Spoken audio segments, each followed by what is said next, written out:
आप सब? I hope you all are very well. मेरे प्यारे साथियों, आपको इसके पार्ट 1 पहले दिखे होंगे। जो लोग यूट्यूब पे देख रहे हैं उनके लिए बेस्ट ऑप्शन है। अभी 50% ऑफ पे आपको सारे कोर्सेज मिल जाएंगे। एग्जाम से पहले complete preparation, live classes and सब कुछ अवेलेबल है। मॉक टेस्ट चाहिए या फिर स्टडी मटेरियल चाहिए, सारा कुछ अवेलेबल है। पार्ट 1 आप जरूर देख लीजिएगा इसका वीडियो का।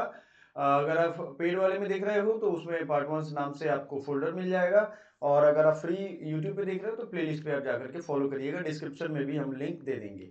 हमने अभी तक क्या क्या क्वेश्चन किए हैं इसको ध्यान में रखिएगा। ऑफिशियल क्वेश्चन हमने आपको पहले दिखाया हुआ है। ऑफिशियल क्वेश्चन दिखाते थे, उसको आपको कोशिश करते थे कि आप उसका आंसर करो, और फिर हम उसको आगे करते थे। आपको मैंने बताया था सिलेबस पहले PGQP20 के नाम से आता था, अब जाकर के इसका सिलेबस का नोमेनक्लेचर भी और ये सब अलग अलग हुआ है।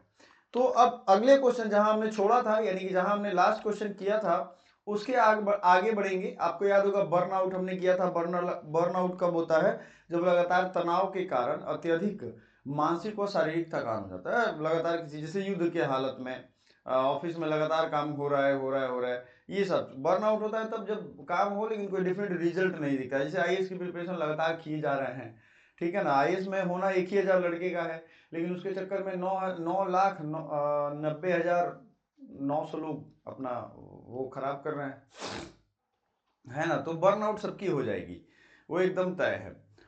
The term that psychology refers to using finding from psychological research to solve real world problems। तो इसको अप्लाइड रिसर्च कहते हैं, अप्लाइड साइकोलॉजी कहते हैं। अब अप्लाइड में समझिएगा कि मान लीजिए आपके लाइफ में कुछ प्रॉब्लम है, तो हम साइकोलॉजिकली उसको एप्लीकेशन करके देखते हैं कि ये मुद्दा या ये पॉइंट इससे ठीक हो रहा है कि नहीं हो रहा है, ठीक है। तो उसको अप्लाइड साइकोलॉजी में लाते हैं, ठीक है। अप्लाई करके देखेंगे कि परिणाम बदल रहे हैं कि नहीं, वास्तविक जीवन की समस्या को सुलझा रहे हैं कि नहीं, यही सब चीज। आगे बढ़ते हैं। अगर हम इसका एग्जाम्पल भी देखेंगे तो extreme mental and physical condition वाला एग्जाम्पल जो है, एग्जॉशन को बर्नआउट कहते हैं। Psychology used in real life, applied psychology होगा। Who is the author of the book mind self and study, ये हमने देखा था, GH मीड इसके राइटर हैं। और नेक्स्ट क्वेश्चन यहाँ अगला, सोशल स्ट्रेटिफिकेशन। सोशल स्ट्रेटिफिकेशन की मीनिंग पूछी गई है, व्हाट इज सोशल स्ट्रेटिफिकेशन। तो मैंने बताया था स्ट्रेटा का जो मतलब होता है, स्ट्रेटा, वो स्ट्रेटा का मतलब हो जाता है लेयर, और उस लेयर को अगर स्ट्रेटिफिकेशन से जोड़ोगे तो आपको इजीली समझ में आएगा। तो क्या होता है, division of people on the basis of birth and social status. अलग अलग लेयर के लोग किस आधार पे, जन्म के आधार पे और सोशल स्टेटस के आधार पे रखते हैं, ठीक है। ये रहेगा डैश क्वेश्चंस। अगला क्वेश्चन है, dash are distinct forms of justice in Indian constitution. ये इंडियन कॉन्स्टिट्यूशन में एक स्पेशल है कि हमें सोशल, इकोनॉमिकल एंड पॉलिटिकल तीनों टाइप के जस्टिस की बात की गई है प्रीएम्बल में ही। आपको है ना, justice to secure all to citizens, social, economic and political justice, ये सभी को सिक्योर किया गया है, ठीक है। तो इसका राइट आंसर क्या हो जाएगा, ये हो जाएगा, ठीक है। क्विक रिवीजन टेबल भी मैं बीच बीच में दे रहा हूं ताकि आपको हर एक क्वेश्चन के बाद रिवीजन करने को मिले। याद रखिएगा, mind self and society, GH Mead की किताब है। Social stratification, division based on birth and status. Questions की अगर हम बात करें तो ये क्वेश्चन आएगा, one of the following does not figure in the millennium development goal. समझिए इसको, मिलेनियम डेवलपमेंट गोल क्या है और सस्टेनेबल डेवलपमेंट गोल क्या है। तो मिलेनियम डेवलपमेंट गोल में ऑप्शन देखो, eradication of extreme poverty and hunger, improvement of maternal health, combating HIV and AIDS, promoting good governance. तो प्रोमोटिंग गुड गवर्नेंस MDG का हिस्सा नहीं है, नहीं पूछा गया था, तो यही राइट आंसर होगा, ठीक है। अब मिलेनियम डेवलपमेंट गोल्स हैं क्या? अगर आप होशियार बच्चे हो तो आप इसको नोट कर लोगे, फ्री में भी पढ़ रहे हो या पेड में पढ़ रहे हो, मैटर नहीं करता है। मैटर ये करता है कि आपको नोट कर लेना है। जो लोग पेड वाले बच्चे हैं उनको मैं पहले ही आगाह कर दूं, आपके अलग अलग यूनिट वाइज फोल्डर जो है ना, उनको कंप्लीट करके रिवीजन मोड में आप डालिए, क्योंकि जैसे ही रिवीजन मोड में डालेंगे, ये जो स्क्रीनशॉट लेना हुआ या ये सब काम, ये आपको स्क्रीनशॉट एग्जाम देने नहीं जाएगा, आपके अपने दिमाग में जो चीजें हैं ना वो लेकर के आप जाओगे, ठीक है। चिकन बनने की आदत मत डालिए, काट के दुकानों पे बेच दिए जाओगे, आपको ये ध्यान रखना है हमेशा, ठीक है। तो मिलेनियम डेवलपमेंट गोल्स 8 गोल है, जिसमें eradicate extreme poverty and hunger है, अचीव यूनिवर्सल प्राइमरी एजुकेशन है, promote gender equality and empower women है, रिड्यूस चाइल्ड मोर्टेलिटी है, इंप्रूव मैटरनल हेल्थ है, ठीक है, combat HIV AIDS, malaria and other disease. ये कॉम्बैट करने की बात इसमें की गई है। मिलेनियम डेवलपमेंट गोल में 8 गोल है। सस्टेनेबल डेवलपमेंट यानी SDG में 17 टारगेट हैं, 17 टारगेट इन सस्टेनेबल डेवलपमेंट गोल्स, ठीक है। 8 वाला है develop a global partnership for global development, ठीक है। Good governance was not a separate, not a मतलब एक उसका भाग नहीं है एमडीजी का। अगला है depreciation of domestic currency leads to rise in export and import both, neither import nor export. Depreciation किससे रिलेटेड होता है? आपने आपने अभी सुना होगा कि हमारा डोमेस्टिक करेंसी जो है ना ये 90 के आसपास पहुंच गया, मतलब $1 में हम 90 रुपया खरीद सकते हैं। अब आप ऐसे समझो, इस डिप्रिसिएशन इससे लिंक्ड चीज है। डिप्रिसिएशन में क्या होगा, जैसे ही आपकी रुपए की वैल्यू गिरेगी, हमारा मतलब $1 में अब हमारा कोई 90 रुपया ले सकता है, तो हमारा तो कम हो गया। तो अब जो सामान हम एक्सपोर्ट कर रहे हैं उनको पहले अगर वो $1 पड़ता था, तो चूंकि हमारा रुपया सस्ता हो गया, तो अब वो मान लो $1 से कम हो जाएगा, $0.81 हो जाएगा, ठीक है। तो जब ये होगा तो क्या होगा, यहाँ पे हम हमारा जो सामान नहीं बिकता था उनके लिए सस्ता हो जाएगा, दे दनादन बिकेगा, तो एक्सपोर्ट पे ही असर पड़ता है, दे दनादन बिकेगा, यहाँ से सामान निकलना शुरू हो जाएगा। Explanation, when domestic currency depreciates exports become cheaper for foreign buyers. Clear हो गया ये चीज, समझ में आया? ये इकोनॉमी का पॉइंट है, नहीं समझ में आया होगा तो आपको ये जो इकोनॉमी वाली वीडियो है उसको देखना पड़ेगा, पॉइंट दूसरे वाले में है। और इकोनॉमी के टर्म्स के रिलेटेड एक हम अलग से और भी वीडियो लेकर के आएंगे, एक वीडियो आ चुका है ऑलरेडी। बहुत लोग इकोनॉमी को बहुत लाइटली ले रहे हैं, 4-5 क्वेश्चन आते हैं, 20-25 नंबर के सवाल हैं उसमें। At the same time imports become costly. अब हमें जो वहां से सामान खरीदना होगा, मान लो कोई चीज खरीदना है, सपोज दैट हम चाह रहे हैं कि वहां से फाइटर प्लेन खरीदें, तो वो हमारे लिए महंगा हो जाएगा ना, क्योंकि हमें ज्यादा पैसा चुकाना पड़ेगा और वो हमें ही चाहिए। और अभी क्या था, अभी हम एक्सपोर्ट कर रहे थे तो उनको चाहिए था, ठीक है। तो इंपोर्ट्स डिक्रीज हो जाता है, डिप्रिसिएशन जैसे होगा इंपोर्ट डिक्रीज होगा, एक्सपोर्ट बढ़ जाएगा, और मूल्यन इसी को कहते हैं, जबकि आयात महंगा हो जाता है। Consultancy comes under which sector of economic activity? Consultancy किस में आता है? प्राइमरी, सेकेंडरी, टर्शियरी, किस सेक्टर में आता है कंसल्टेंसी, बताइए? तो ये टर्शियरी सेक्टर में आता है। प्राइमरी सेक्टर कौन होते हैं इकोनॉमी के, सेकेंडरी सेक्टर कौन होता है, टर्शियरी सेक्टर कौन होते हैं? ये भी जो इकोनॉमी वाला चैप्टर हमने पढ़ाया है, प्लेलिस्ट में आप जाएंगे तो वहां पे आपको मिल जाएगा, ये जो फोल्डर हमने पेड वाले क्लास में दिया है उसमें मिल जाएगा, ठीक है। आप एक चीज समझिएगा, बहुत लोग शायद नहीं जानते हैं, ये जो आपको दिख रहा है ना, ये आपका ये वाला क्लास, इस क्लास में आपको अलग अलग यूनिट वाइज फोल्डर मिल जाएंगे। पिछले वीडियो में मैंने दिखाया है, मान लो यूनिट 1 का पूरा क्लास एक फोल्डर वीडियो में मिल जाएगा, यूनिट 2 का अलग मिल जाएगा, यूनिट 3 का अलग मिल जाएगा, ये सारा कुछ मिल जाएगा, ठीक है। ये ध्यान रखिएगा। आगे बढ़ते हैं, अगला है हाँ जी, कोविड-19 वाले क्वेश्चन भी आए हुए थे। देखो ये 22 से, चूंकि सीयूईटी शुरू होता है, स्टूडेंट्स का डिमांड था कि सर हमें दे दिया जाए 22 का भी, हम कहे चलो दे देते हैं। कंसल्टेंसी किस में आ गया? ऑल टाइप ऑफ सर्विस, चाहे एजुकेशन हो, हेल्थ केयर हो, ट्रांसपोर्ट हो, बैंकिंग, टूरिज्म, कंसल्टेंसी, ये सब टर्शियरी सर्विस सेक्टर में आते हैं। परामर्श सर्विस एक तृतीय क्षेत्र में आता है। What is goods and services tax? GST. GST corporate tax है, direct gift tax, indirect tax क्या है? तो जीएसटी एक इनडायरेक्ट टैक्स है, ठीक है। GST is indirect tax because it is controlled by sellers but paid by consumers while purchasing goods and services. GST क्या है? इनडायरेक्ट टैक्स है, याद रखिएगा। ये क्या करता है? सेलर्स से कलेक्ट किया जाता है, वो उसका सिस्टम है, सीधा याद रखो, इनडायरेक्ट टैक्स है। आपसे ये नहीं पूछेगा कि कौन कलेक्ट करेगा, क्या करेगा। It replace many indirect tax, VAT, service tax, excise duty, इन सबको खत्म कर दिया इसने, ठीक है। अब सीधा जीएसटी लगता है, अप्रत्यक्ष कर है, यानी आपसे डायरेक्टली अलग से नहीं लिया जाता है, जिससे सामान खरीद रहे हो उस पर जीएसटी इंक्लूड होता है, ठीक है। व्हाट इज गुड्स एंड, अच्छा उस साल कुछ रिसर्च के क्वेश्चन पूछे गए थे, कुछ क्वेश्चन रिपीट कर दिए गए थे इसी 100 क्वेश्चन में। अभी तो 75 ही पूछा जा रहा है ना, पिछला वीडियो जरूर देखिएगा, नहीं तो समझ में नहीं आएगा मामला आपको। तो देखो यहाँ फिर से रिपीट किया जा रहा है।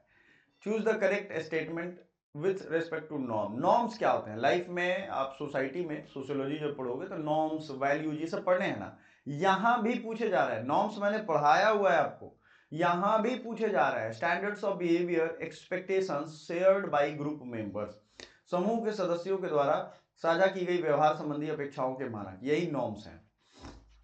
नॉर्म्स आप समझ गया है ना? नॉर्म्स का मतलब क्या होगा? जो मतलब बिहेवियर जो एक्सपेक्ट किए जाते हैं, किसके द्वारा? ग्रुप मेंबर्स के द्वारा, वो नॉर्म्स है, एक मानदंड है, उसको करना है, उसको सोशल स्टैंडर्ड्स को मानना है। दे help maintain order, predictability and social control in society. Not following norms usually lead to social disapproval or sanction. ठीक है, more values are often reflected in norms, so option 4 is also wrong. The age of getting registered with Atal pension योजना, अटल pension योजना के लिए registration का as जो है 4 option है, 18 से 40, 20 से 40, 45 60, 50 60, 18 से 40, 18 40। ये स्कीम बार बार देखो, गवर्नमेंट का जो स्कीम है खास करके जो पिछड़ा, गरीब, दलित, बच्चे, छोटे, विकलांग, इन सब के लिए ये पूछा जा रहा है, आपको ये ध्यान रखना होगा।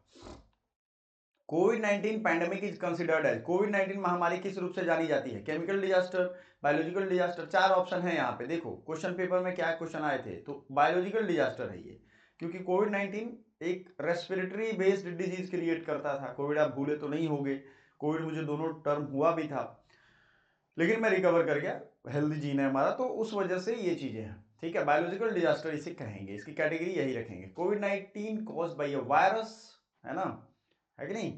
ठीक है, epidemic and pandemic are classified under biological. Epidemic अगर होगा तभी वो बायोलॉजिकल डिजास्टर है, पैंडेमिक जो है वो भी बायोलॉजिकल डिजास्टर है, डिजास्टर मैनेजमेंट, राइट। तो APY अब फिर से रिवीजन कर लेते हैं। अटल पेंशन योजना 18-40 साल, और कोविड-19 बायोलॉजिकल डिजास्टर है। ठीक है, आगे बढ़ते हैं। What is not of following A PRA step? PRA होता क्या है, पहले तो ये समझ लो। पार्टिसिपेटरी रूरल अप्रेजर कहते हैं इसमें, people knowledge of administration participation, इसमें नॉट पूछा जा रहा है, क्या नहीं है, तो एडमिनिस्ट्रेशन इसका पार्ट नहीं होता है। ठीक है, अगला है अप्रोप्रिएशन बिल 2022। अप्रोप्रिएशन बिल 2022 का क्या होता है? Commerce, law and justice, agriculture, finance. तो अप्रोप्रिएशन बिल फाइनेंस से रिलेटेड है। अप्रोप्रिएशन बिल कब आता है? जब बजट के, बजट सीधा समझो, ये बजट और फाइनेंस से रिलेटेड चीज है।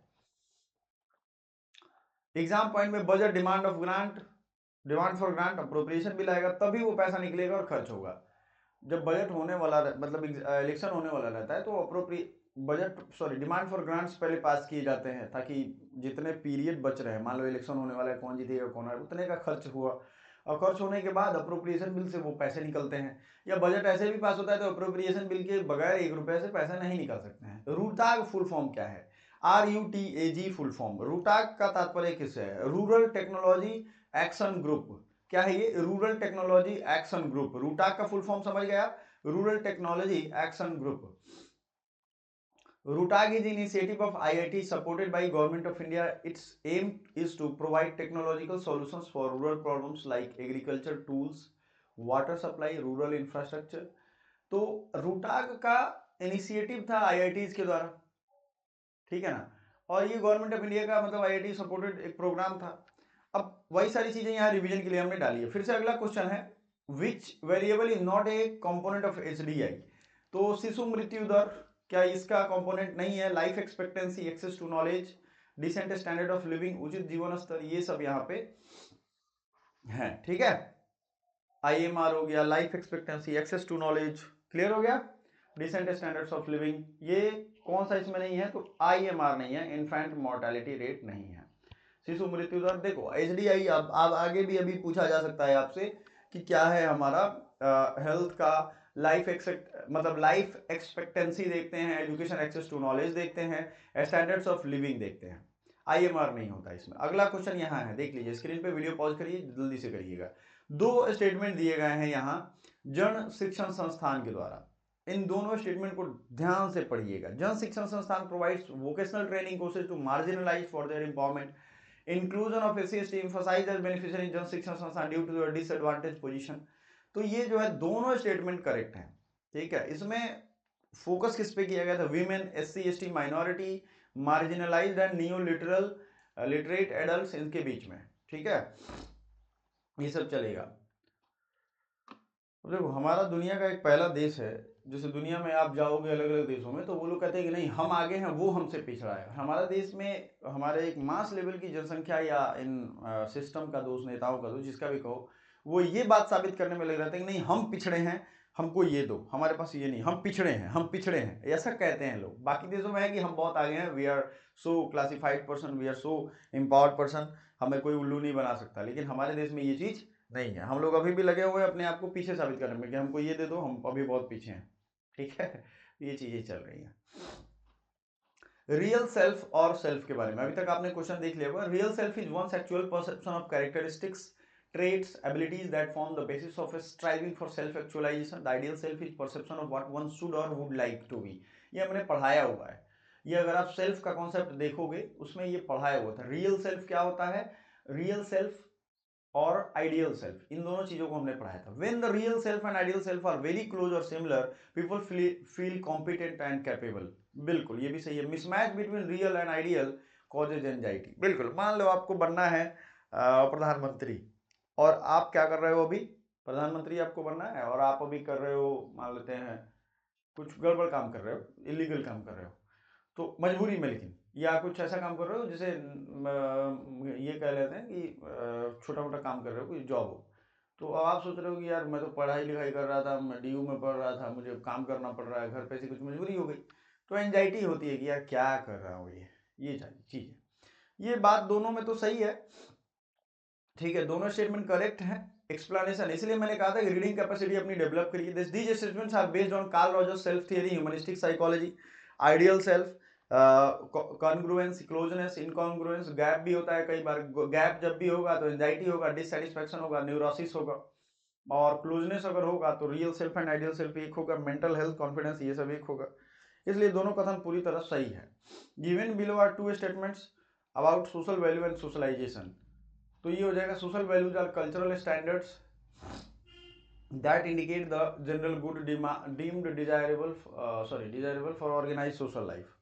अगला भी है, द प्रोसेस ऑफ सोशलाइजेशन में not include social values in individual personality. ये दूसरा स्टेटमेंट है। अच्छा, हिंदी वाले भी है तो हिंदी वाले नाराज नहीं होंगे कि सर हिंदी वाले नहीं बोल रहे हो भाई, दोनों बोलेंगे तो बहुत टाइम लगेगा, तो आपको पॉज करके पढ़ना ही, आपको पढ़ के आगे निकलना, ये पहली तो आप ही की जिम्मेदारी है।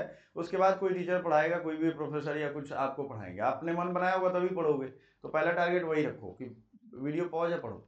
अब देखो स्टेटमेंट 1 यहाँ सही है लेकिन दूसरा इनकरेक्ट था, उसका एक्सप्लेनेशन भी हमने दिया है, एक तो इंग्लिश में, जिसको स्क्रीनशॉट लेना है ले लो, दूसरा यहाँ हिंदी में दिया हुआ है, ठीक है। अगला क्वेश्चन की तरफ हम फिर से स्टेटमेंट वाला क्वेश्चन है, capitalist and socialist economic system के बारे में।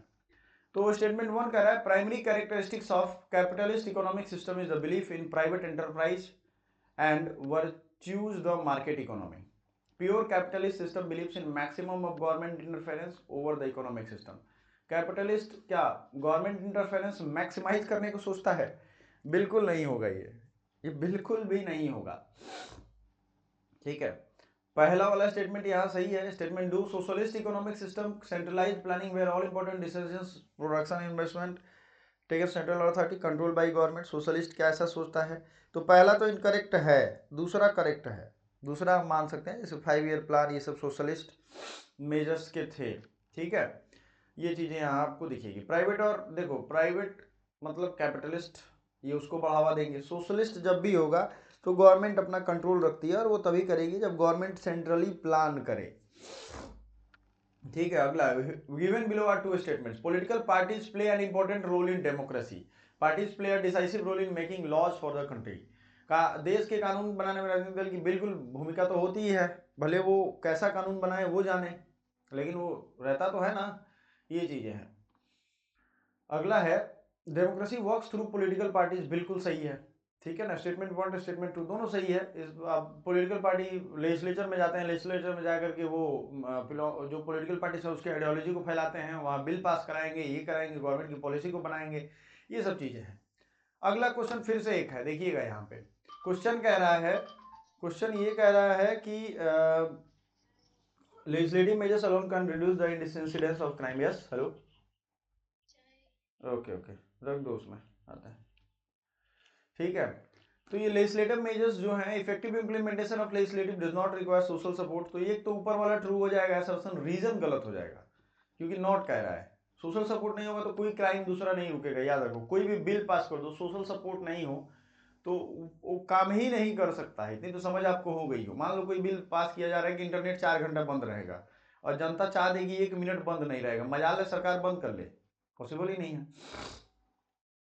इस अगला क्वेश्चन पे आते हैं। क्वेश्चन नंबर मैं सीरियल इसलिए नहीं लिख पाया हूं क्योंकि आप समझ रहे हो मिक्स क्वेश्चन था, तो अगर वहां लिखता तो होता, गड़बड़ हो जाता, ठीक है। अब यहां देखिएगा, there is a gap between social policy standard and development programme. सामाजिक नीति और कथनों में विकास के कार्यक्रमों के बीच अंतर होता है, ठीक है। यहाँ दिखता है, reason is lack of political will and commitment in formulation and implementation, तो असर्शन ट्रू है, रीजन भी ट्रू है, क्योंकि सामाजिक नीति और कथनों विकास कार्यक्रमों के बीच अंतर तो होता है, ठीक है, ये तो होगा। और इसमें होगा पॉलिटिकल विल एंड कमिटमेंट की अंतर जब भी होगी तो राजनीति नेता जैसे चाहेंगे वैसे ही होगा। अगला है, ये मैं आपके लिए यहाँ क्वेश्चन छोड़ रहा हूँ, असर्शन एंड रीजन दिख रहा है हिंदी इंग्लिश दोनों में, हालांकि मैंने दे दिया है, तो इसका आपको कमेंट करना है। चलिए अगला है, Nobel prize winning micro finance organisation Grameen Bank, ये ग्रामीण बैंक किसका था? यही मोहम्मद यूनुस का ग्रामीण बैंक है, याद रखिएगा। और इसी ग्रामीण, यही मोहम्मद यूनुस है जो बांग्लादेश में अभी सब गड़बड़ घोटाला करने में लगा हुआ है, ठीक है ना, तो मोहम्मद यूनुस का कॉन्सेप्ट था ये माइक्रो फाइनेंस का। फिर से असर्शन रीजन आपको यहाँ क्वेश्चन एक दिख रहा है। अब मैं एक काम कर रहा हूँ, आपको आपके लिए स्लो मोड में क्वेश्चन छोड़ के जा रहा हूँ। आपको क्या करना है, एक एक क्वेश्चन को बड़ी बारीकी से देखना है और क्वेश्चन के आंसर करते जाने हैं कमेंट, ठीक है, या नोट करते जाने हैं, जल्दी से जल्दी करिएगा।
चलिए, एक छोटा सा काम था तो हमने उसको भी,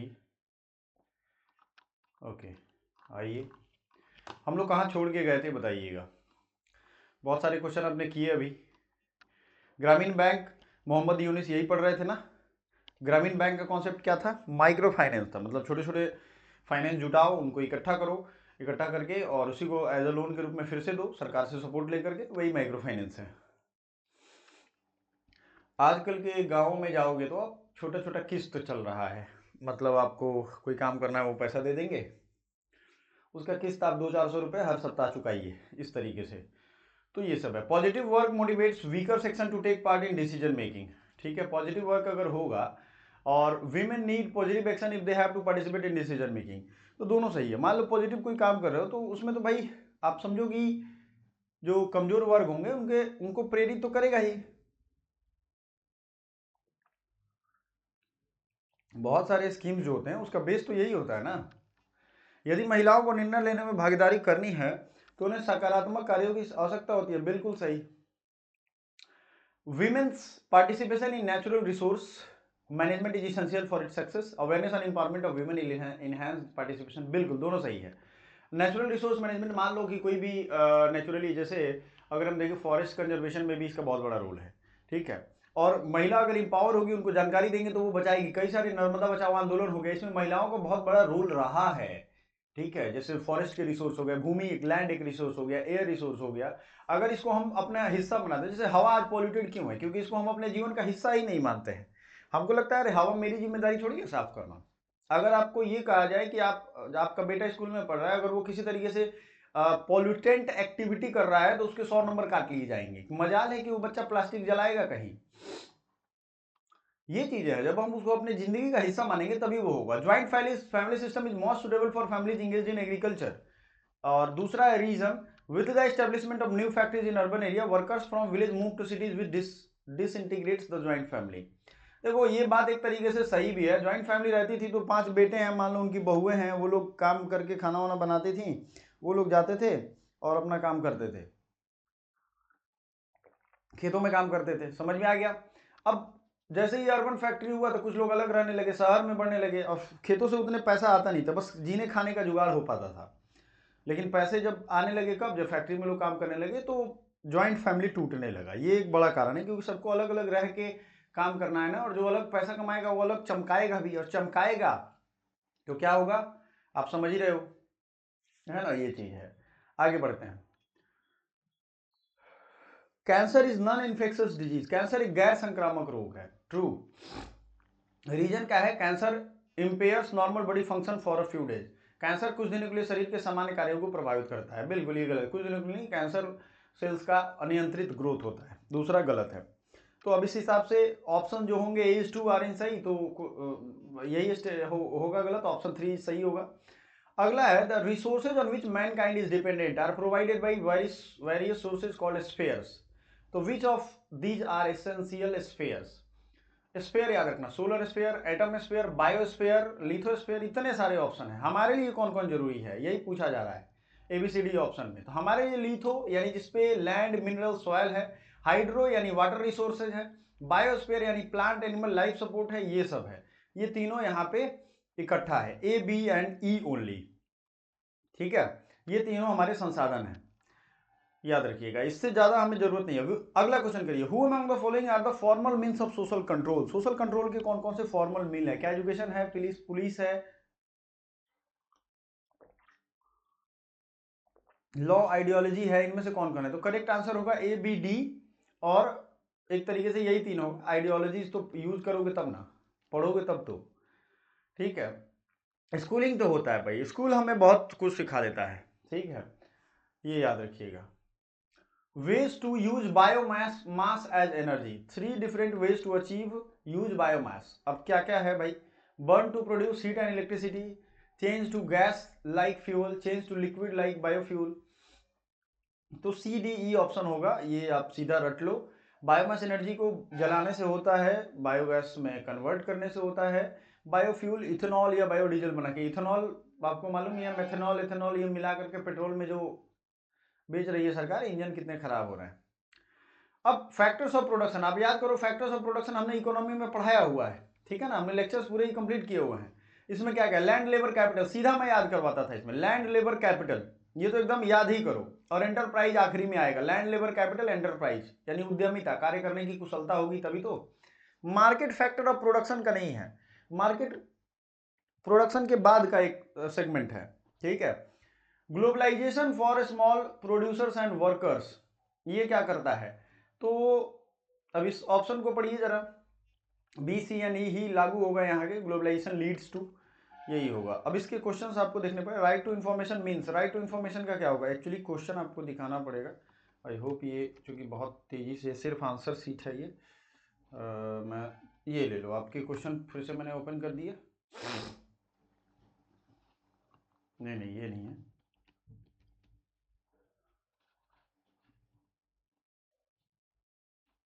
उस समय का क्वेश्चन पेपर ये है, और इसमें आप अगर जाएंगे तो यहाँ पे ये सारे, अभी हमने ये स्थल मंडल किया था, क्वेश्चन एक्चुअली ये था, सोशल कंट्रोल वाला क्वेश्चन ये था 81 नंबर,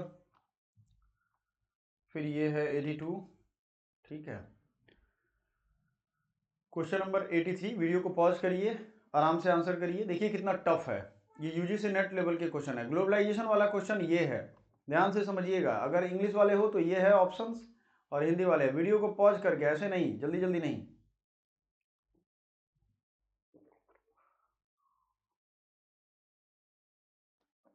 ठीक है। चलिए ये आपका हो गया, राइट टू इन्फॉर्मेशन वाला क्वेश्चन है, राइट टू इन्फॉर्मेशन में इतने सारे ऑप्शन हैं, अब हम लोग यही कर रहे थे 85, right to seek information from any public authority, ठीक है, ये सही है। Right to inspect only limited work being carried out by public authority, ये सही नहीं है। The right to take information only in the form of electronic format, only in the form होगा तो गलत है, ये ओनली नहीं होगा, आप पहले तो चिट्ठी से ही शुरू हुआ था। Right to inspect records held by public authority, right to take certified copies of records held by public authority, तो इसमें कौन सा राइट आंसर होगा, हिंदी वाले हो तो हिंदी का देख लो आप यहाँ पे, ठीक है। अब यहां समझते हैं कि आरटीआई का क्या कहानी है। आरटीआई में यहां एडीई होगा, सर्टिफाइड कॉपी, इंस्पेक्ट रिकॉर्ड्स और सीक इन्फॉर्मेशन, ये तीनों मेन पिलर्स थे इसके। मान लो आपको कहीं खर्चा हुआ है, क्या खर्च हुआ है, किस तरीके का रोड बनाने में कितनी उगाही हुई है पैसे की, वो आप यहां से पता कर सकते हो, ठीक है। नेशनल एजुकेशन पॉलिसी का अगला क्वेश्चन है, यहां देखिएगा आराम से क्वेश्चंस, मैं साइड हो जा रहा हूं। नेशनल एजुकेशन पॉलिसी का चारों ऑप्शन अवेलेबल है, जल्दी से जल्दी देखिए, दे दनादन आंसर करिए और फिर मुझे बताइए।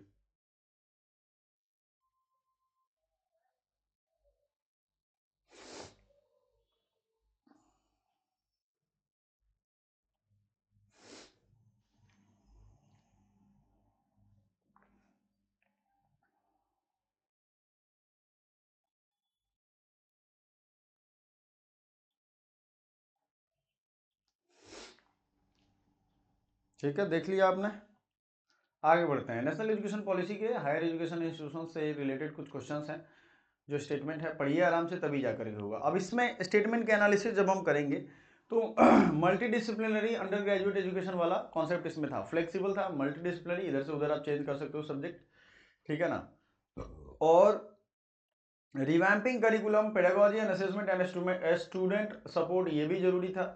Governance of HEI by highly qualified independent board with autonomy, ये भी सही है, ये सारा प्रोविजन उसमें किया गया है, ठीक है। तो ऑप्शन यहाँ हिंदी में भी है भाई, हिंदी वाले बच्चे घबराएंगे नहीं, हिंदी में भी है, देख लो आप। Match the following, correct answer. List of NGO, कौन से एनजीओ का क्या, जो उसके पायनियर थे वो थे, तरुण भारत संघ, ये वाटर कंजर्वेशन के लिए राजेंद्र सिंह बिसेन ने बनाया था, वाटरमैन ऑफ इंडिया के नाम से जानते हैं। तो अभी ये क्वेश्चन आपका हो सकता है, आपसे पूछ भी दिया जाए, वाटरमैन ऑफ इंडिया किसे कहते हैं, राजेंद्र सिंह बिसेन, याद रखिएगा। सेवा, ईला भट्ट, इनके जो ये फाउंडर थी ईला भट्ट। नवदान्य, ये वंदना शिवा का है, फाउंडर एनवायरमेंटल एक्टिविस्ट है, वंदना शिवा का स्टेटमेंट आप पढ़ना, उन्होंने पेस्टिसाइड और इन्वायरमेंट कंजर्वेशन को लेकर के बहुत मतलब उत्तम क्वालिटी का सोच विकसित किया है, और वो लगी हुई हैं सुप्रीम कोर्ट में, उन्होंने केस भी किया बहुत सारा, ये सब चीज़ें। प्रिया, राजेश टंडन का है, फाउंडर ये पार्टिसिपेटरी रिसर्च के लिए, प्रिया इसका नाम है, ठीक है। आगे बढ़ते हैं, मैच द फॉलोइंग में फैक्ट्रीज एक्ट, कौन सा एक्ट कब आया, याद करिए, हमने एक्ट वाला क्वेश्चन आपको, एक्ट वाला पूरा एक वीडियो ही करवाया हुआ है, उसका लिंक आपके साथ शेयर कर देंगे, उसको कर लीजिएगा। Factory act, dowry prohibition, juvenile justice, untouchability offence act, ये सब यहाँ पे पूछा गया है। फैक्ट्री एक्ट 1948 में आया, ध्यान से सुनिएगा। यहाँ जुवेनाइल जस्टिस जेजे एक्ट बड़ा पूछा जाता है 1986 में, डाउरी प्रोहिबिशन 1961 में, और अनटचेबिलिटी ऑफेंस ये 1955 की कहानी है। सब यहाँ ऑप्शन मैंने मिला दिया, यहाँ लिया हुआ है। फर्स्ट जो जुवेनाइल जस्टिस का एक्ट था वो 1986 में था, अभी 2015 में आया है, ठीक है। तो ये दोनों चीज़ याद रखिएगा, अभी वाला पहले वाला। ध्यान से नहीं देखोगे तो मैं जितना फास्ट पढ़ा रहा हूँ सब लोग आएंगे नहीं इसमें।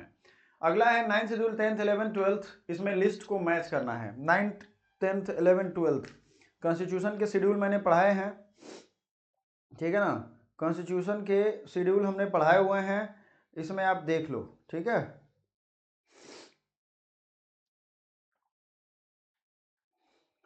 Contains provision of municipal corporation, correct matching में 9th शेड्यूल में 2 से रिलेटेड है। Deals with laws related to land reform, taxation, industries. 10th schedule defection law, disqualification on defection. Election schedule 11th schedule में क्या है, 12th शेड्यूल में क्या है, पंचायती राज 11th और 12th में म्युनिसिपैलिटी। आगे बढ़े, क्या ये क्वेश्चन आप लोगों को देखना है? 2 क्वेश्चन मैं दिखा देता हूं भाई, टेंशन मत लो। ये क्वेश्चन नंबर है 87, इसका मैच करने के लिए दिया हुआ था, देख लो कितना आसानी से मैंने बताया और यहाँ क्वेश्चन कैसा आ रहा है। तो आपको अगर काम करना है एनजीओ सेक्टर में, और इस एनजीओ के अगर आप नाम नहीं जान रहे हो, उनके काम नहीं जान रहे हो, तो आप फिर गड़बड़ कर रहे हो। बहुत सारे आपको जानने पड़ेंगे, ठीक है। ये हम एक एक करके बताएंगे। Match, factory act, dowry prohibition, ये सब आप करोगे, ठीक है। यहाँ भी करवा दिया है मैंने। अगला 9th 11th 10th ये सब शेड्यूल यहाँ पे है, देख लो। उसके आगे जैसे ही आप बढ़ोगे, international yoga day, women's day, world environment day, international human rights day, ये सब यहाँ पे डे दिख रहा है। क्लियर हो गया? एकदम डिटरमाइंड रहो, सक्सेस तभी मिलेगी। डिटरमाइंड नहीं रहोगे कोई नहीं पूछने वाला है लाइफ में, सक्सेस तो दूर की बात है। कौन सा डे? योगा डे 21 जून को है, इन्वायरमेंट डे 5 जून को है, बोलो। वीमेंस डे, और अब कौन सा बच गया है, एक बच गया, ह्यूमन राइट डे, 10 दिसंबर ह्यूमन राइट डे, तो 8 मार्च वीमेंस डे हो गया। यही तो मैंने मैच कर दिया अभी यहीं पे, ठीक है ना। मेंटल हेल्थ केयर एक्ट कब आया था? नेशनल ग्रीन ट्राइब्यूनल 2010 का है। हिंदू सक्सेशन एक्ट कब आया है? और आपका एक है protection of human rights act, तो ये 1993 का है, यानी हमने इसको मैच कर दिया प्रोटेक्शन ऑफ ह्यूमन राइट में। ये 1993 का नोट कर लो, ह्यूमन राइट 1993 है, हिंदू सक्सेशन ग्रीन ट्राइब्यूनल 2010 है। अब हिंदू सक्सेशन एक्ट और मेंटल हेल्थ केयर, तो ये 2017 हो गया न्यू वाला, और ये 1956 हो गया। मैच कर दिया यहीं पे, राइट आंसर है। पर्सनालिटी, अरुणा रॉय, इरोम शर्मिला, सबके अलग अलग कौन किससे संबंधित है ये याद रखिएगा। इरोम शर्मिला आफ्सपा के खिलाफ इन्होंने पूरे जीवन आमरण अनशन पे है। लक्ष्मी अग्रवाल किससे रिलेटेड है? शहीन मिस्ती। अरुणा रॉय का किससे संबंधित है आप जानते हो? Teach for India, popular contribution, किसका कौन सा फील्ड का है? तो ये सोशल वर्कर्स का नाम आज भी पूछा जाता है, और यहाँ आप देखोगे जो सॉल्यूशन दिया है मैंने, उसमें मैंने डिटेल दिया होगा। आप देखिए यहाँ पे कौन किससे रिलेटेड है। तो Aruna Roy power of labourers and farmers, RTI movement, मजदूर किसान संगठन का जो सभा था वो उससे संबंधित है। इरोम शर्मिला आफ्सपा के खिलाफ इनका अभी भी मतलब बहुत साल इन्होंने लड़ाई की। एसिड अटैक पीड़ितों के लिए लक्ष्मी अग्रवाल है, और शाहीन बिस्ती टीच फॉर इंडिया ये है। आगे बढ़ते हैं, थोड़ा फास्ट चलेंगे। यूनाइटेड नेशंस की कन्वेंशन है, और कब ये लागू हुआ इसमें है, देखो सीआरसी है, मतलब चाइल्ड राइट्स के लिए 1989 में है, इसको सीधा याद रखिएगा। राइट्स ऑफ द चाइल्ड 1989 में है, racial discrimination 1965, discrimination against women 1979। Hindi वाले हैं बच्चे, मैं दोबारा 2 बार बोलूंगा तो टाइम बहुत जाएगा, टाइम बहुत कीमती है। आपको लगता है कि 1000 साल जीने वाले हो नहीं आप, ठीक है। तो इसलिए टाइम का सही से यूज करिए। Right of disability, person with disability 2006। तो हिंदी वाले नीचे खुद ब खुद पढ़ेंगे, इंग्लिश में तो मैं बोल ही रहा हूँ, हिंदी में भी बोल रहा हूँ, एक्सप्लेन कर रहा हूँ, तो अलग से मैं 2 लाइन पढ़ूंगा तो बस वही है, टाइम खत्म करने वाली बात हो जाएगी। अगला क्वेश्चन था, study show that that's is optimal amount of stress that people need to positively promote their health and sense of wellbeing which coincides with that's theory. ये एक थियरी है। डैश अध्ययन दर्शाते हैं कि डैश प्रतिबल की वह इष्टतम मात्रा है जो लोगों को अपने स्वास्थ्य और कुशलता की भावना को सकारात्मक रूप से प्रोत्साहित करने के लिए आवश्यक है, जो डैश सिद्धांत से मेल खाता है। अब ये कौन सा सिद्धांत से मेल खाता है भाई? अब इसमें यूस्ट्रेस है, यूस्ट्रेस सिद्धांत का नाम है। Arousal theory, Yerkes Dodson law, the moderate level of arousal theory है ये, ठीक है। अब इसमें याद रखिएगा, इसमें बहुत सारे ऑप्शन हैं, इनमें कौन सा होगा? यूस्ट्रेस मास्लो, ठीक है। An irrational fear and negative emotional reaction to homosexuality their lifestyle identity is called, क्या कहलाता है? अगर होमोसेक्सुअलिटी के इमोशनल रिएक्शंस या तो होमोफोबिया कहते हैं। होमोफोबिया इरेशनल फियर होता है, hatred, prejudice, discrimination. Who are homosexually, gay, lesbian, bisexual, उस समय आंदोलन बहुत चल रहा था, उनके खिलाफ अगर कोई नफरत है तो वो होमोफोबिया उसको कहते हैं। It includes negative attitude, stereotype, social exclusion, verbal abuse, sometimes violence.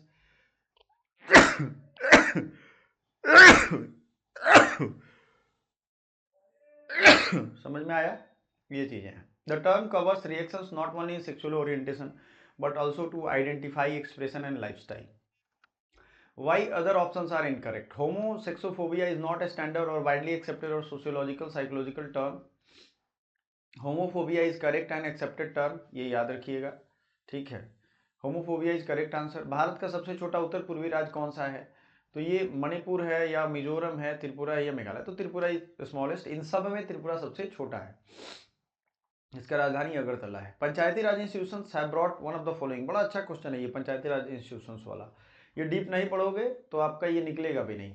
ये सब क्वेश्चन आपने देख लिया ना, ये मैं आपको डायरेक्ट जो ऑफिशियल क्वेश्चन है वो दिखा रहा हूँ। ये सब क्वेश्चन आपने देख लिया तो ज़्यादा लोड नहीं लेने का, ठीक है। चलो आगे बढ़ते चलो।